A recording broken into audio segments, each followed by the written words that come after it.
All right, we're recording and I'm going to start over completely. This is Bill Murphy Jr., understandably.com. I'm here today interviewing Peter Zeitlin.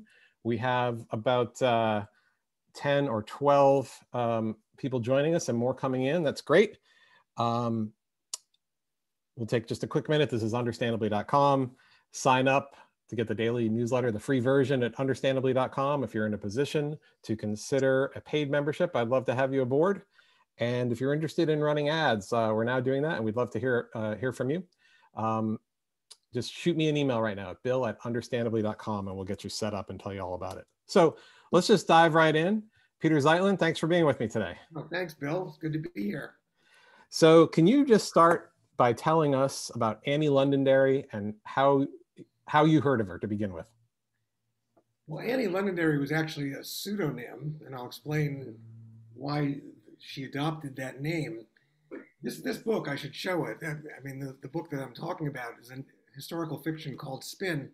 It's about an ancestor of mine, my great-grandaunt, who in June of 1894 got on a bicycle at the Massachusetts State House in Boston to return 15 months later having circled the world by bicycle. Her real name, she was born Annie Cohen. She was a Jewish mother from Boston. At the time of this round the world bicycle trip, she had 3 children under the age of 5. You can imagine how radical that was in 1894. And interestingly enough, this story was completely unknown within my own family.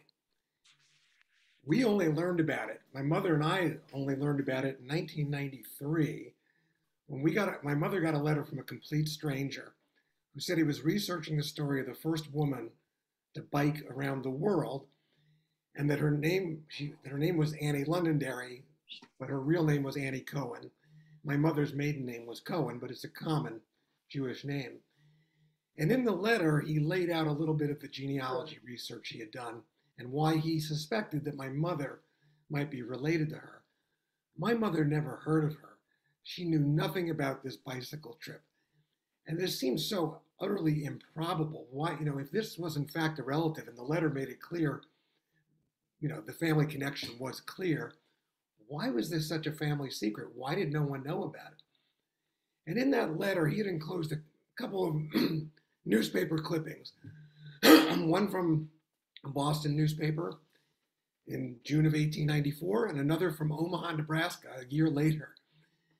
And it was intriguing, but we couldn't help him. We didn't know where to even begin to, suggest that he start.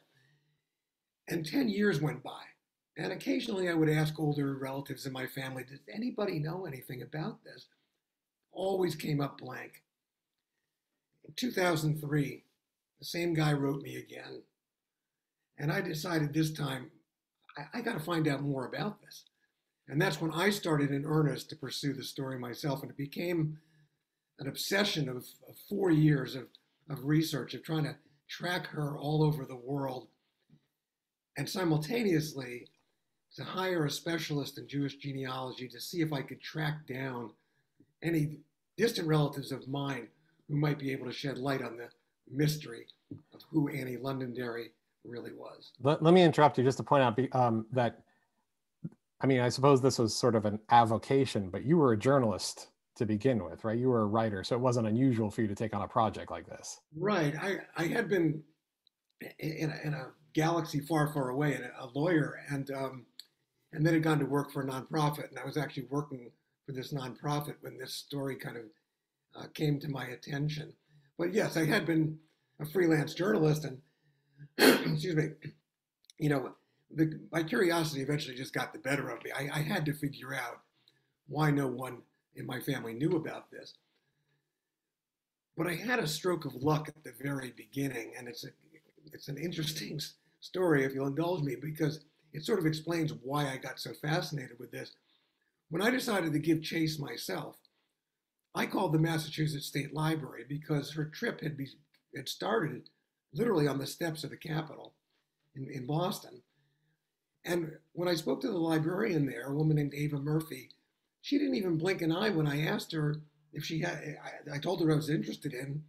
She said, "Oh, I know we don't have anything about her here, because I got a call 4 weeks ago from a fellow in Texas with the same question. And I thought, well, how bizarre is this? There's nothing on the internet about her. Her story has been virtually erased from history. Who else is now on her trail? And she put me in touch with this gentleman in Texas who told me a story that was almost impossible to believe. And it really got me hooked because he was researching the story of an ancestor of his own in El Paso, a woman named Helen Morose.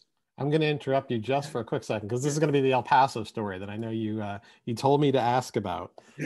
But can you kind of set the stage just a little bit more, because I think El Paso is towards the end of the trip, right? Yeah. Yeah. So just like, what was she like? What was she thinking? Did she actually ride a bike? Did she just travel around the world with a bike? What did you find out? Right. So here's a woman comes to the United States at the age of 5 with her parents and 2 older siblings from Latvia, settles in the old West End of Boston, which in that time was the most diverse community in the United States. She would have been exposed to Irish, African Americans, Poles, Germans, people from all over. And in her late teens, she's married to an older man, and she, in quick succession, has 3 children. And she's pretty unhappy in this domestic life. It's a life of constant drudgery. And she just had this, spark. I mean, she wanted to write her own script. She didn't want to have her life script written for her. And the bicycle became her means of escape. And, how the trip, there's a whole story. How did this trip get set in motion? What was the impetus for the trip, which we can talk about. But so here you have this young woman in her early 20s, living in a tight-knit community in Boston, sort of dreaming about the bigger world, like as many people were in that day. I mean, world travelers were of great curiosity to the public back then because most people didn't have the means to travel, great distances, and they followed many of these round-the-world adventurers the way we follow reality TV stars today. Annie almost certainly would have read about the round-the-world journey of Nellie Bly, the famous investigative journalist for the New York World, who made a round-the-world trip in the late 1880s as a publicity stunt for the Pulitzer papers. And the gimmick was that she was trying to beat the record set in the novel Around the World in 80 Days. And that's kind of the lineage of Annie's journey, And she would have definitely known who Nellie Bly was because almost everybody who could read at that time knew about it. And Nellie Bly had become a global celebrity for this round the world trip that she had made. You have some quotes from, I think, Susan B. Anthony about the bicycle being, I'm going to butcher the quote, but the most liberating thing to happen to women in history. Bicycling has done more to emancipate women than anything else in the world. She said that in 1896 in an interview with Nellie Bly, the year after Annie finished her trip. Okay, so why is that? And was that? Why is what was the rationale? Well, this is an important part of the social context for this round the world trip. As bicycles evolved from those unwieldy high wheel bicycles that were very difficult to get on, right, let alone ride, and became more similar to the bikes we ride today, the so-called safety bicycle. These are bikes with wheels of equal size, a chain drive. They became safer and easier to ride and therefore more accessible to women. And women were taking to bicycles, as were men, but women too. In the 1890s, the bicycle was one of the most popular leisure pastimes in America and in Europe. And by, the bicycle became an emblem of women's emancipation because, number one, it gave them freedom of mobility. They could travel, outside their communities very easily. They could go much further than they could walk. It led to changes in the way women dressed because these long dresses, the ones that, for example, that she started in, which you can see here, totally impractical for cycling. And she, in fact, during the course of her trip. Why don't you hold that up again one more second? I think it was pretty quick. She started in those long skirts on a 42-pound bicycle. But women began to tinker with their riding clothes because they needed something more practical for cycling. And in fact, Annie herself went through an entire evolution in her clothing to the point where she was completely upending gender expectations by riding in a man's riding suit by the time she finished. And Frances Willard, who founded the Women's Christian Temperance Union, which is the largest mass movement of women at the time, learned to ride a bicycle at the age of 53. And she said she did it because she wanted to take this implement of power and put it at her feet, literally put it at her feet. So the bicycle became a symbol of women's emancipation, and it was also physically liberating. You know, the sheer joy and freedom of movement that came with a bicycle was very appealing to women at the time. Okay, so did she actually circumnavigate the globe, A, and B, to what degree did she do it on a bicycle? That's the $64,000 question that's in some ways unanswerable, but I'll tell you this, because the trip was ostensibly set in motion by a wager between two wealthy Boston merchants about whether a woman could make such a trip. And one of the stipulations was that she had to ride 10,000 miles by bicycle as she circumnavigated the globe. But one of the things I learned in my early research about my great-grandaunt was that she had a rather casual relationship with the truth.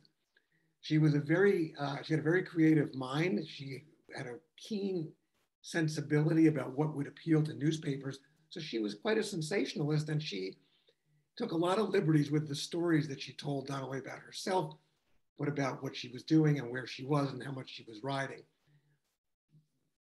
The bottom line for me, I believe she rode probably 6,000 to 7,000 miles during this trip, not the 10 required by the wager.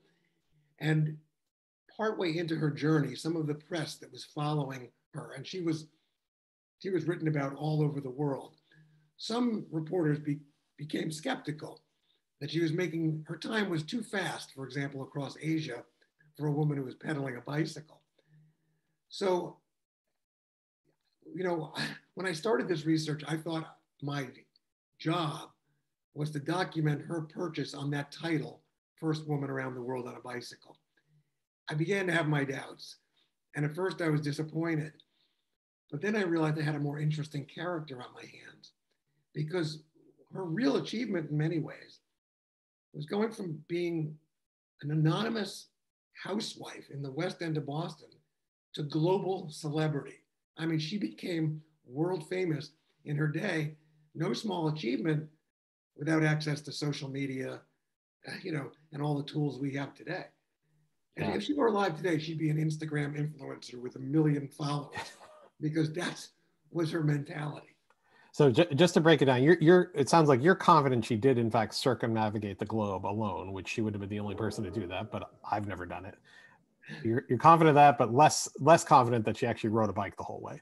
Oh, that she made a trip around the world is absolutely clear. I mean, you know, she left a trail of newspaper clippings. You can locate her on almost any given date in that 15 months. I've been able to pinpoint her location, but for good parts of the trip, she was covering a lot more ground by water, so to speak, than she was on a bicycle, which didn't prevent the New York World, the sensational side of that newspaper, from proclaiming this the most extraordinary journey ever undertaken by a woman. And, you know, so my conclusion is, can she really lay claim to that title, first woman to bike around the world? Only with a very loose definition of riding around the world. I mean, clearly anyone would have to cover ground by ship or air today. But she made very fast time across Asia for a woman ostensibly riding a bicycle. Got it. So I want to hear the El Paso story. I want to talk about the fictionalized version, but I just want to make sure I got the pieces of the story correct first.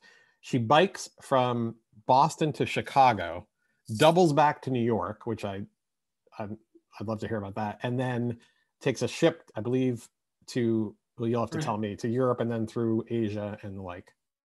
Right. She did very little advanced planning, and she had almost no experience riding a bicycle when she left.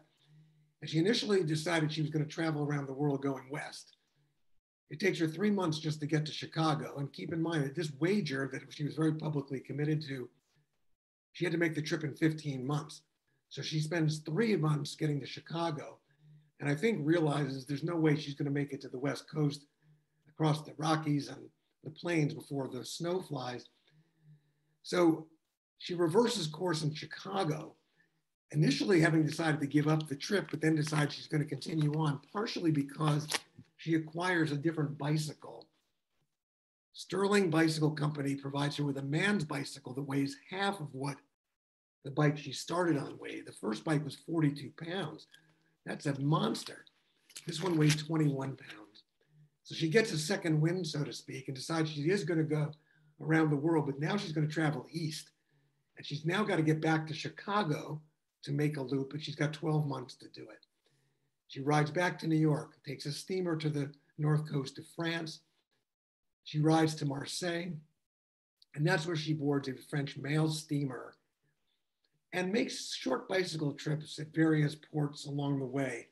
But she's still on board that same steamship when it reaches the eastern side of China. Now, to give you an idea of how fantastical she was and how unreliable she was, when she gets to San Francisco, she does 2 interviews with 2 different newspapers on the same day and gives 2 completely different accounts of how she got across Asia. To one, she readily admits she took a steamer, and the other, she describes this harrowing adventure by bicycle overland across India and China. So she wasn't even concerned about sticking to a consistent story. How is she getting? I'm sorry to interrupt, but how is she getting press? Was she? I'm just thinking logistically. What do? You show up in a town today? I don't know. You put it on Twitter, or you ask somebody to reach out. But how did she even set this up? Her background is important here because she did work part-time outside of her home in Boston as an advertising solicitor for the Boston newspapers. And her brother, my great-grandfather, was a newspaper man. So she had some familiarity with how the press worked. There's some suggestion that early on she even had a press agent, but that didn't seem to last very long. She made ample use of the communications tools of the day, mainly the telegraph and telegram, to give advanced knowledge. She would send telegrams to bicycle clubs in the US and in France. There were bicycle clubs all over. Every small town had one. And to newspapers. She would send, telegraph messages saying that she was on her way. And, the longer she was on the road, the more notoriety she gained. And so by the time she does reach, for example, El Paso, the whole city's geared up for her arrival weeks in advance. It becomes a highly anticipated event. So it was really her own determination really to become a celebrity and to make use of the tools available to her, mainly the telegraph, to alert newspapermen and bicycle clubs. And those bicycle clubs also helped advance her trip, both practically by providing escorts at times and by publicizing her visits.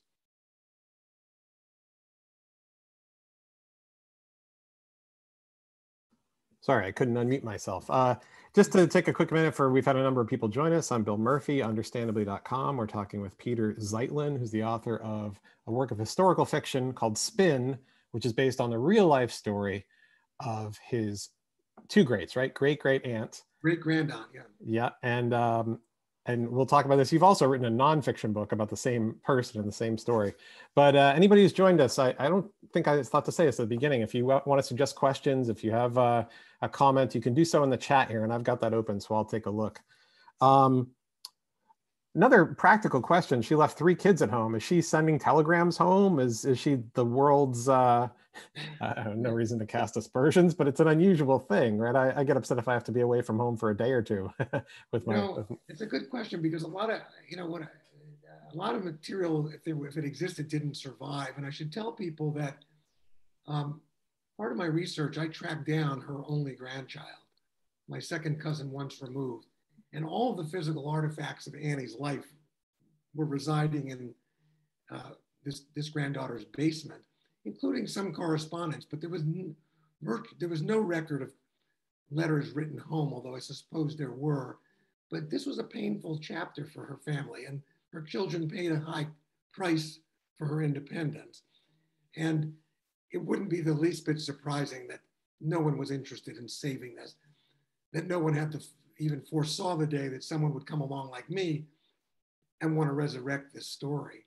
I mean, there were there were scrapbooks of her press coverage from France. There were some letters that she received from a family that she stayed with in France on the bike trip, but no correspondence directly that I have with her family.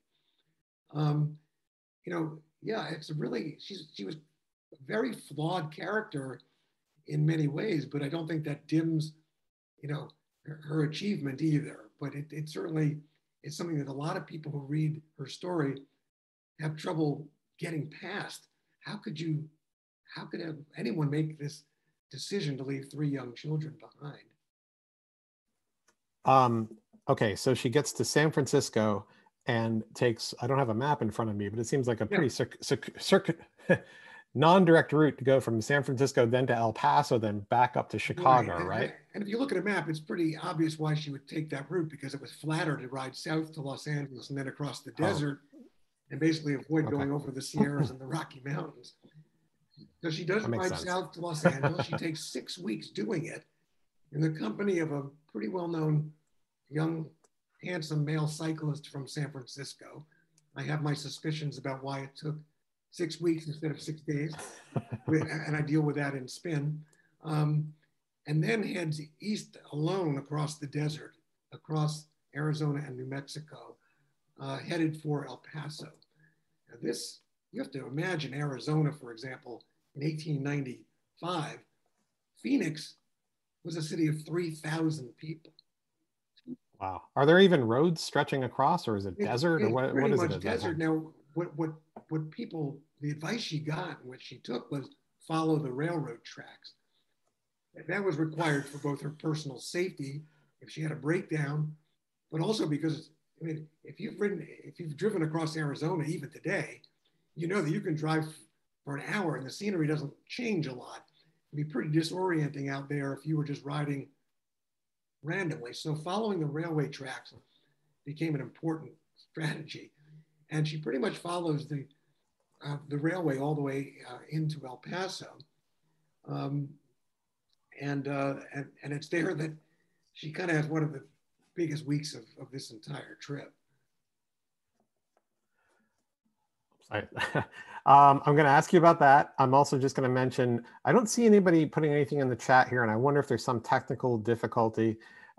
If there is, I know some people had some questions. So as a quick on-the-fly workaround, if you have something you want to ask, shoot me an email. I know this is not the most high-tech thing, but shoot me an email, bill@understandably.com, or if you get the newsletter, you can respond to any of those and it goes straight to my inbox.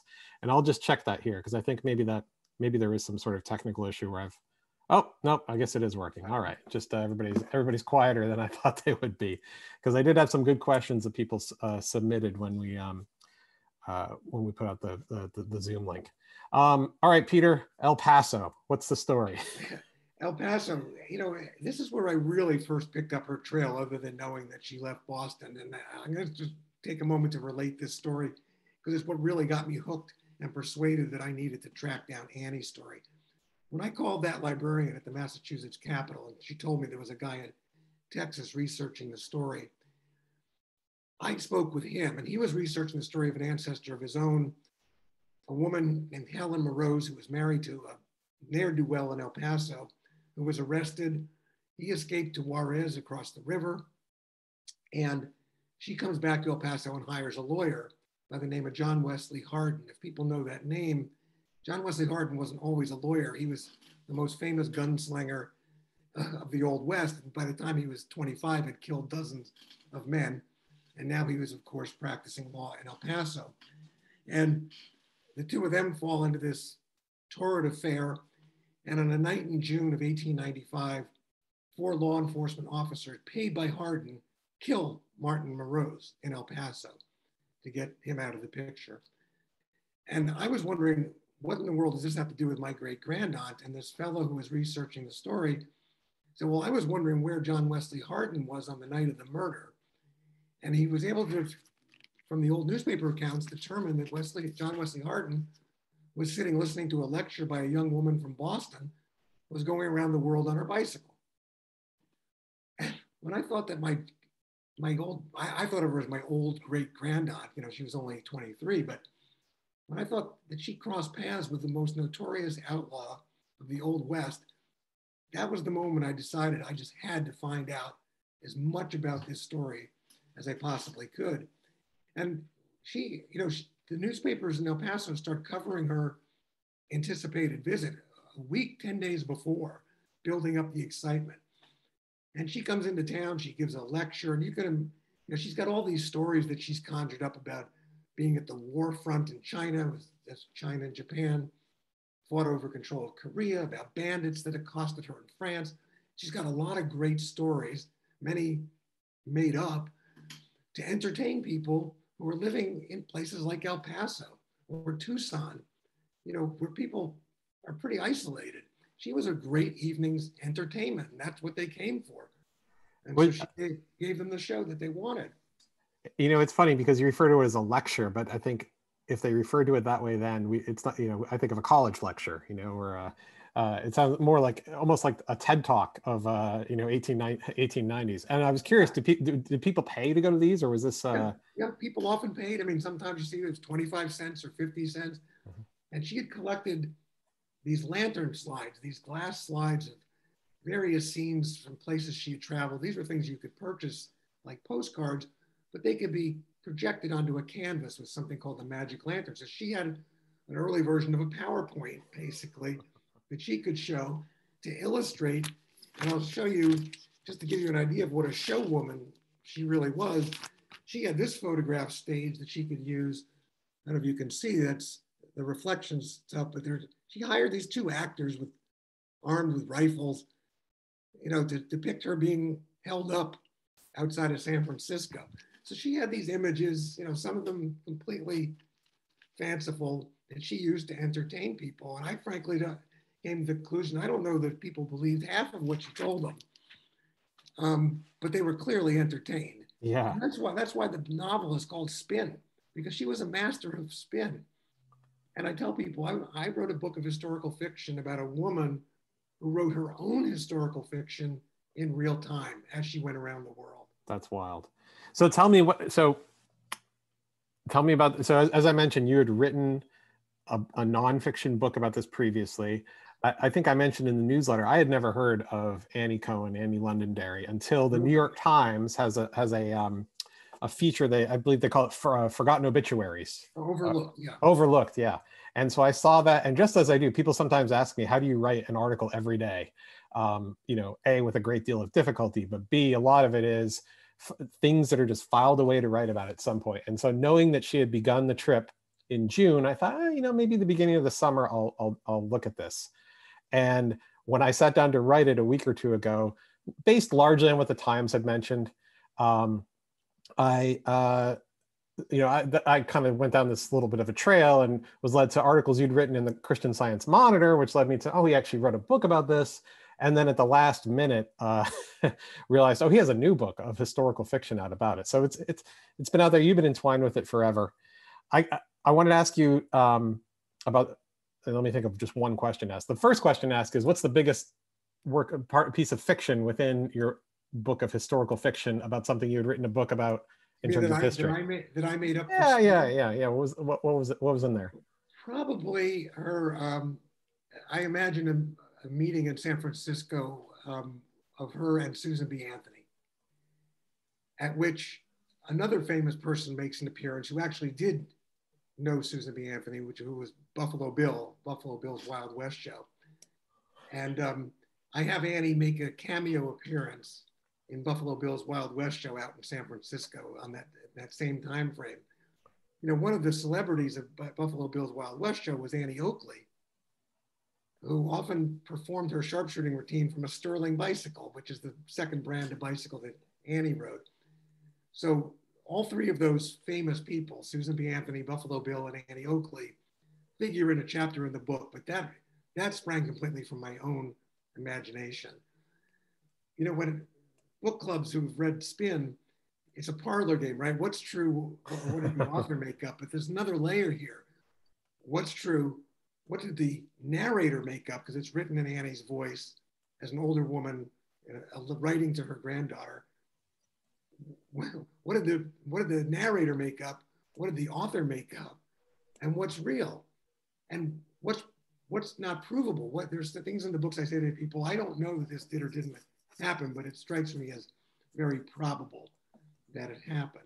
So I would say that scene where she's invited to make a cameo appearance in Buffalo Bill's Wild West show was one of the more fun things to think about. Now, so tell me, this was your first work of fiction, is that right? Yeah, right. And you've written nonfiction books. You had a New York Times bestseller, a couple of books about rescue dogs. Yep. And you can talk about those. Passion, yeah. Yeah.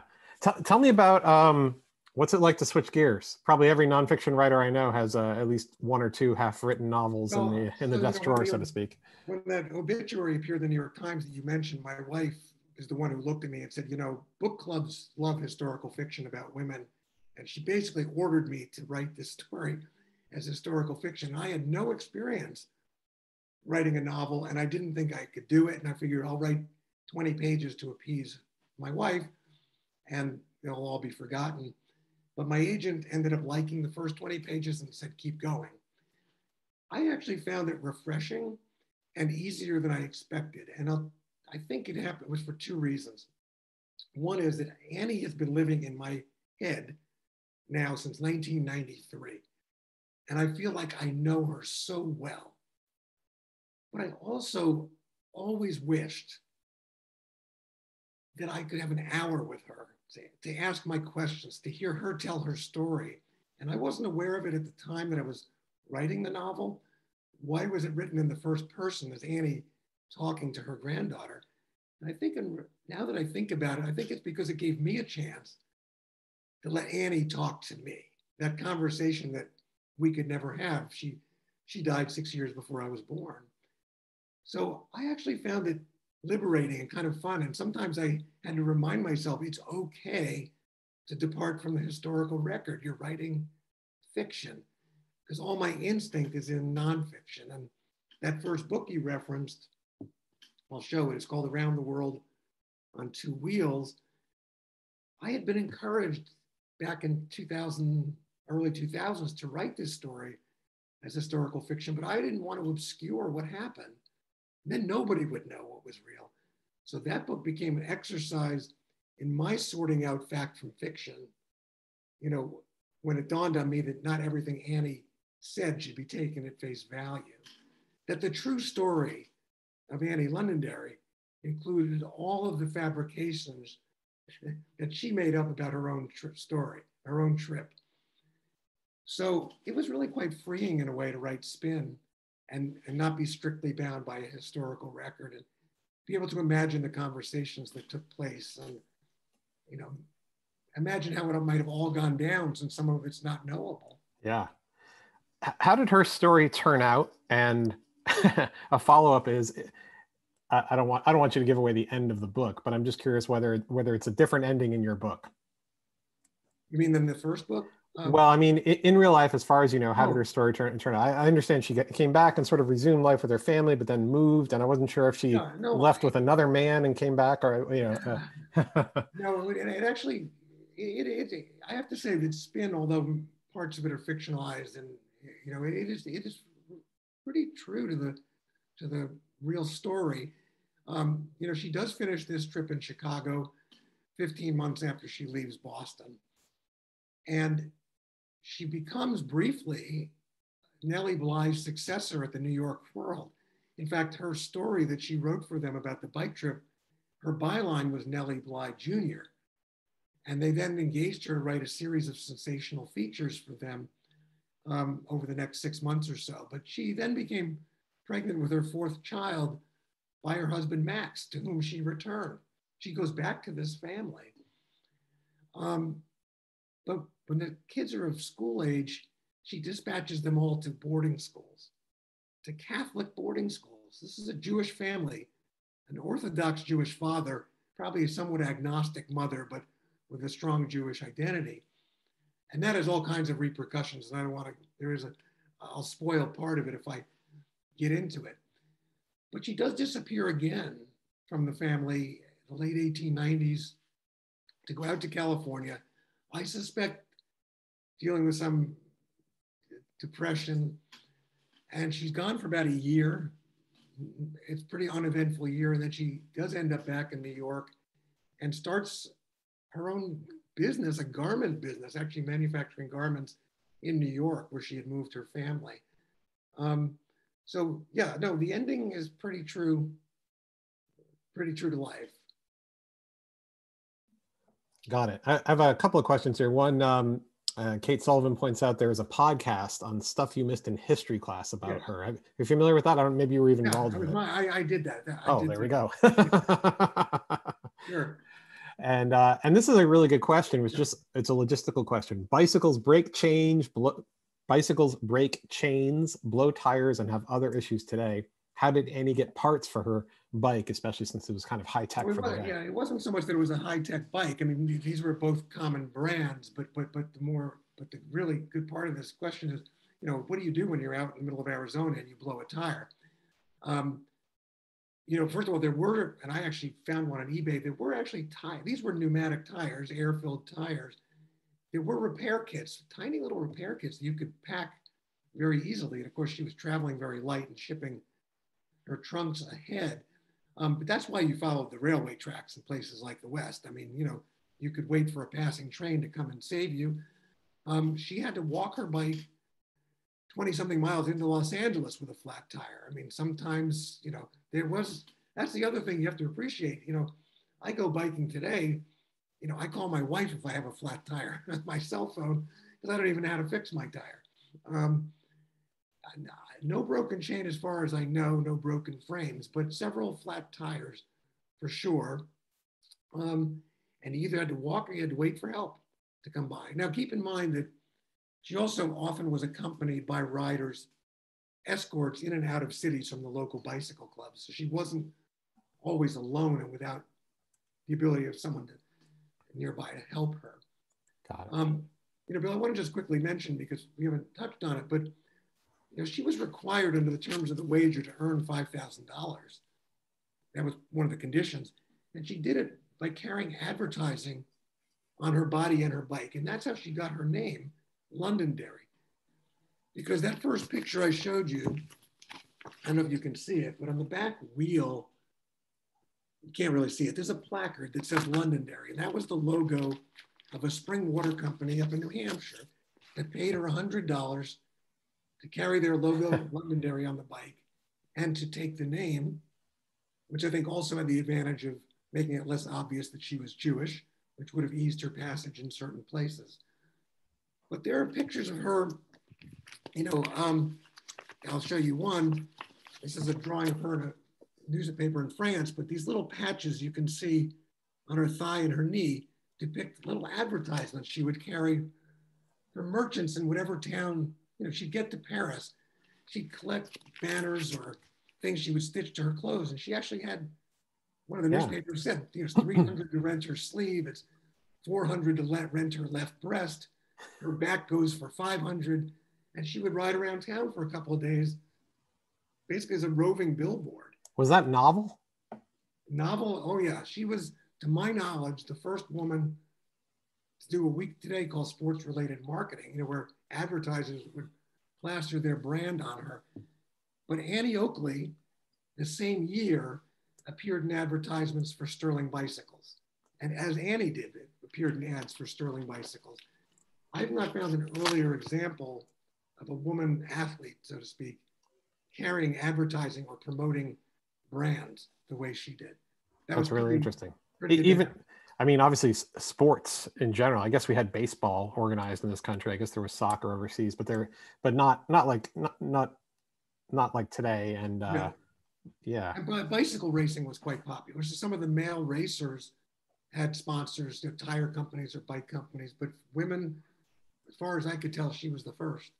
Kind of an interesting idea for a New Hampshire water company. I mean, they're advertising all around the world then if she's wearing this patch all over the world. Or was it, well maybe she was. It's hard to tell because you never know what you haven't found when you do research like this. Mm-hmm. I mean, I did find one example of almost a quarter-page ad in a newspaper in Denver, Colorado, that coincided with her arrival there in 1895, a big ad for Londonderry Lithia Spring Water, which is what it was called, with an image of her on her bicycle atop the globe.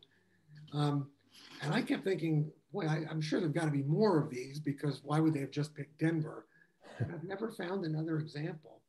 But how did they enter the picture? As I said, she sold advertising on commission before she left on this trip. That's how she worked outside the home. She would have had a number of contacts with companies that advertised in the Boston newspapers, as they surely did. So it wasn't a huge stretch for her to, make a pitch to, one of her customers about this venture and see if they would support her. And I'm not sure if you've mentioned it, maybe you did at the beginning, we talked before, but you think the entire story of a wager and the two Boston businessmen was completely made up to begin with? It's not 100% sure, but, it seemed too improbable to me. And it seemed to me that the device of a wager was the perfect device to make sure that she made this as sensational as possible. Because keep in mind, the women's question was hotly debated, right? Women were agitating for the vote and for social equality. So she sets it up as a wager over whether a woman can do this. People will remember the Billie Jean King, Bobby Riggs tennis match. It's kind of an early iteration of that. She sets a time limit, so it gives it that element of a race around the world. You're going to follow her with bated breath to find out if she makes it in time. And she does it on a bicycle, which is a very popular, pastime for millions of people. And it just seemed too improbable that anyone would have any way of verifying whether she met the terms of the wager. Now, she claimed she had to collect the signatures of diplomats, American diplomats in various cities to prove she had been there. What it might have proved she'd been there didn't prove how she got there. And how anyone was going to document how many miles she actually rode, I don't know. Right. But this was also a device being used by others. It became almost a joke after her time, but in the late 1890s, that some newspapers were saying, the world traveler on a wager is coming through here every month. It's like it became a tired thing at that point. So I'm skeptical that there actually was a wager. I found no evidence other than her telling reporters there was a wager. But I think it's debatable, and I don't know if we'll ever know. Yeah. So have you sold the movie rights to this yet? No, I wish. I mean, I've had some interest, but it's like that's another 1,000,000-mile journey. Oh, I'm sure. Everyone always says to you to make a great movie, and I agree, but that'd be like winning the lottery. But you never know. Yeah, I've had people ask me about one of my books whether I ever sold the movie rights, and same thing. People talk, but nothing ever happened. Yeah. But then you realize something like 12 years of a slave, that they made a movie of 150 years later, or There Will Be Blood 100 years later. So yeah. Actually, another good question here, which is, well, you mentioned a granddaughter.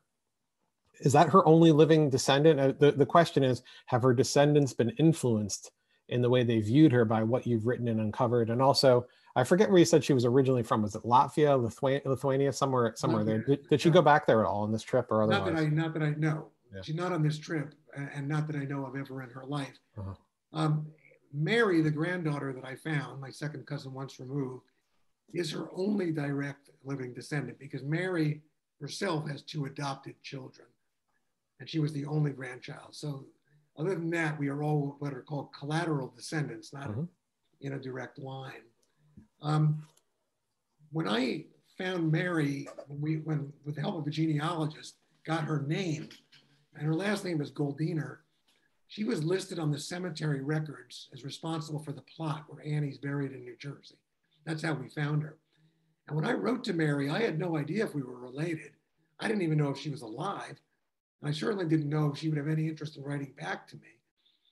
But I explained my connection to Annie and what I was interested in. And I waited for 10 days with bated breath, because I thought this could be the big break in this story. And one night I answered the phone, and this voice said, "Peter, this is your long lost cousin Mary." And I was thrilled. Wow. And a week later, I was in her living room in Westchester, New York. she said to me, if you write my grandmother's story, it'll be the fulfillment of her dreams. And she said, I think you were sent from up there, or someone up there arranged us to meet, because not only was she grateful for my interest in the story, but the fact that we were related was all the more meaningful to her. So she's been a big supporter and booster of all this research. And I was a little concerned when I told her about the novel, because there are some things in the novel that I thought, oh, maybe she's not going to approve of some of the liberties I've taken with this story, but it seems all to have been fine. And she gave me, the existing artifacts from this trip. I showed you that picture of Annie's bicycle. You may not have noticed, but there was an American flag wrapped up and tied to the top tube, given to Annie by a diplomat in France. Said it would protect her. And I have a little remnant of that American flag that was in Mary's basement. And 75 of those lantern slides that I mentioned that Mary didn't even know. You can't see the image, but that's what they look like. Oh, okay. And they were sitting in Mary's basement. Annie had collected them and shipped them in a lacquer box from point to point. Mary didn't even remember they were down there. Her husband remembered. So I've become kind of the repository for all this, and I have to figure out what to do with it, because I'm getting older too. I want to give you the last word. I did want to mention one thing. I think I read that you went out and recreated at least some of this ride yourself, and with somebody on an era bike. On a what? On a bike of that era. Oh, yes. Not you specifically. There were two parts of this trip. They were done separately. So two young women made a documentary about her 10 years ago or so, called The New Woman. And we rode Annie's route from, as best we could track it, all the way from Boston to New York. And we were accompanied by a guy named Gary Sanderson, who made the trip. He's one of these guys who still rides the old high wheel bikes. I mean, my heart was in my throat half the time watching him go down hills, because there's no effective braking mechanism on that bike. And it was, to watch him go down a hill headed towards a traffic light was absolutely positively frightening. And he was close to 70 at the time. So we did the Boston to New York stint, and then one of these bike tour companies out in Colorado did a bike tour from Paris to Marseille, again, following her route as best we could map it, and invited me to come and do that many years ago. So that was a real thrill to kind of just, to see the countryside that she saw from her bike as she traveled. Was biking your thing before learning about Annie? Oddly enough, when I first learned about her, no, I was not a cyclist. But by 2003, when I picked this up again, I had become a pretty avid cyclist. I was doing a lot of outdoor riding. And so she was sort of my muse. I would ride and pass the miles, sort of imagining her on her bike and criticizing myself for finding it, I've got this 80 gear bike and I'm struggling up a hill. I'm thinking, how did she do it? She's wearing long dresses for part of the trip. She's on a 42-pound bike.